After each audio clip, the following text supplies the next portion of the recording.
সেবা করে না, অর্থাৎ স্ত্রী তার শাশুড়ির সেবা করে না, শ্বশুর সেবা করে না, এই অজুহাতে স্বামী তার স্ত্রীকে তালাক দিবে কিনা, অথবা মা বাপ যদি নির্দেশ করে বউকে তালাক দিয়ে দাও, দিবে কিনা?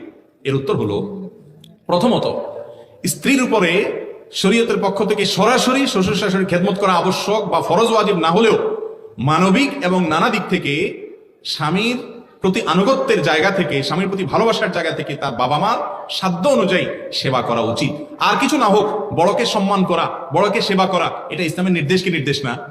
সেখানে কোন নারী তার স্বামী যখন ওই নারীর সংসারের উন্নতির জন্য, তার ছেলে মেয়ে, তার ভবিষ্যৎ সার্বিক কল্যাণের জন্য বাহিরে দৌড়াদৌড়ি করেন, পরিশ্রম করেন, ব্যস্ত থাকেন, তার অগোচরে অনুপস্থিতিতে তার মা বাবার সেবা করা, দেখভাল করা, এটা অবশ্যই ওই নারীর নৈতিক দায়িত্ব।